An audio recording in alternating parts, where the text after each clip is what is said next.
আসসালামু আলাইকুম। এই ফোনটার রিডিং একটু লক্ষ্য করুন। দেখতে পাচ্ছেন যখনই আমি ডিসি পাওয়ার সাপ্লাইটা টাচ করছি এখানে ছোট্ট একটা এম্পিয়ার অটোমেটিক নিচ্ছে, মানে একটা অটো এম্পিয়ার নিচ্ছে। এখন কথা হচ্ছে এই অটো এম্পিয়ার নেওয়ার পরও এখানে কিন্তু দেখতে পাচ্ছেন এই ফোনটা ট্রিগার করছে।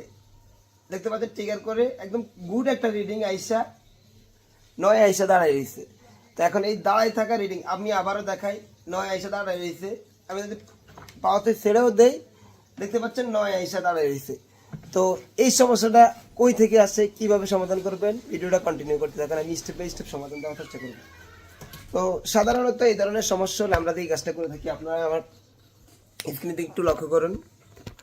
আমি প্রথমত এটা চেক করে থাকি, সেটা হচ্ছে যেসব ফোন অটো রিডিং আসে।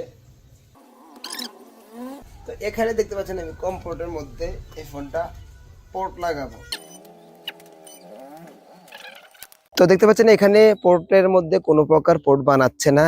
সাধারণত আমরা যেটা জানি যে যেই সমস্ত রিডিং গুলা 5-6 এর পরে 12, 13, 14, 8, 7 এগুলা দাঁড়াই থাকে, মানে এম্পিয়ার দাঁড়াই থাকে, কোনো প্রকার রিডিং উঠানামা করে না, এগুলা পোর্ট বানায়। কিন্তু এখানে পোর্ট বানায় না। এই অবস্থায় কি করতে পারি, তার আগে একটু দেখে নেন আইসারদার রিডিংও কোনো প্রকার এম্পিয়ার কনজিউম করছে না। দেখেন যদি পোর্ট বানাতো তাহলে আমরা এক ধরনের চিকিৎসা করতাম, আমরা পাওয়ার সেকশন প্লাস সিপিইউ দুইটাকে বাদ দিয়ে রেখে এর পরবর্তীতে আমরা অন্য কাজ করতাম।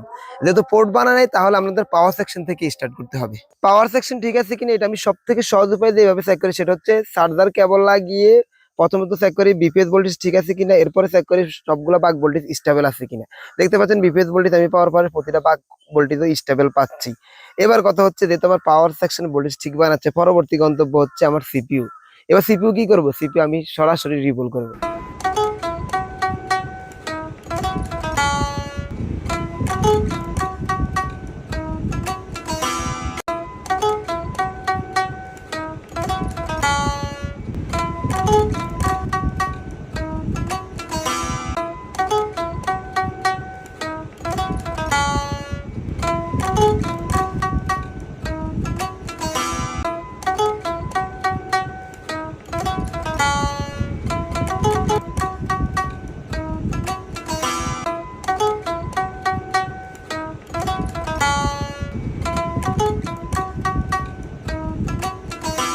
তো ব্যাটারিতে চার্জ না থাকায় আসলে ডিসি পাওয়ার সাপ্লাই দিয়ে চেক করতে হচ্ছে সেটা পাওয়ার আসে কিনা। দেখতে পাচ্ছেন আলহামদুলিল্লাহ সেটা পাওয়ার এসেছে। ব্যাটারি বুস্ট করে নিয়ে আবার চালু করে দেখলাম যে চালু হয়েছে, ইভেন টাচ সব কিছু ঠিক আছে, কাজ করতেছে। তো ভিডিওটি ভালো লাগলে শেয়ার করে দিবেন, আবার ফেসটি ফলো করে দিবেন।